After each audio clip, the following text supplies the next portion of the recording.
ಮಾದಕ ವಸ್ತು ಮಾರಾಟದ ವಿರುದ್ಧ ಕಾರ್ಯಾಚರಣೆ ಕೈಗೊಂಡಿರುವ ಬೆಂಗಳೂರು ನಗರ ಪೊಲೀಸರು ಮಾದಕ ವಸ್ತು ಮಾರಾಟ ಮಾಡುತ್ತಿದ್ದ ಸ್ಥಳದ ಮೇಲೆ ದಾಳಿ ನಡೆಸಿ ಓರ್ವ ಡ್ರಗ್ ಪೆಡ್ಲರ್ ಅನ್ನು ಬಂಧಿಸುವಲ್ಲಿ ಬಾಣಸವಾಡಿ ಪೊಲೀಸ್ ಠಾಣೆಯ ಪೊಲೀಸರು ಯಶಸ್ವಿಯಾಗಿದ್ದಾರೆ.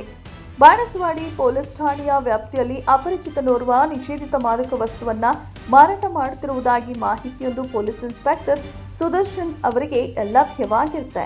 ಕೂಡಲೇ ಎನ್ಡಿಪಿಎಸ್ ಕಾಯ್ದೆ ಅಡಿಯಲ್ಲಿ ಪ್ರಕರಣವನ್ನ ದಾಖಲಿಸಿಕೊಂಡು ಮಾರಾಟ ಮಾಡುತ್ತಿದ್ದ ಸ್ಥಳದ ಮೇಲೆ ದಾಳಿ ಮಾಡಿ ಡ್ರಗ್ ಪೆಡ್ಲರ್ನನ್ನ ವಶಕ್ಕೆ ಪಡೆದುಕೊಂಡು ವಿಚಾರಣೆಗೆ ಒಳಪಡಿಸಿದಾಗ ಮಾದಕ ವಸ್ತುವನ್ನ ಮಾರಾಟ ಮಾಡುತ್ತಿದ್ದುದಾಗಿ ಬಾಯ್ಬಿಟ್ಟಿದ್ದಾನೆ.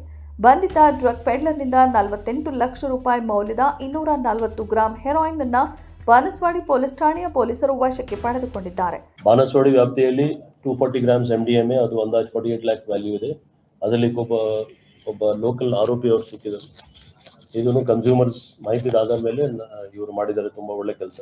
ಈ ಕಾರ್ಯಾಚರಣೆಯನ್ನ ಪೂರ್ವ ವಿಭಾಗದ ಡಿಸಿಪಿ ಡಾಕ್ಟರ್ ವಿಕ್ರಮ್ ಅಮಟೆ ಅವರ ನಿರ್ದೇಶನದಂತೆ ಬಾಣಸವಾಡಿ ಉಪವಿಭಾಗದ ಎಸಿಪಿ ಅನುಷಾ ಅವರ ಮಾರ್ಗದರ್ಶನದಲ್ಲಿ ಬಾಣಸವಾಡಿ ಪೊಲೀಸ್ ಠಾಣೆಯ ಪೊಲೀಸ್ ಇನ್ಸ್ಪೆಕ್ಟರ್ ಸುದರ್ಶನ್ ಅವರ ನೇತೃತ್ವದಲ್ಲಿ ಅಧಿಕಾರಿ ಮತ್ತು ಸಿಬ್ಬಂದಿಗಳ ತಂಡ ಡ್ರಗ್ ಪೆಡ್ಲರ್ನನ್ನ ಬಂಧಿಸುವಲ್ಲಿ ಯಶಸ್ವಿಯಾಗಿದ್ದಾರೆ.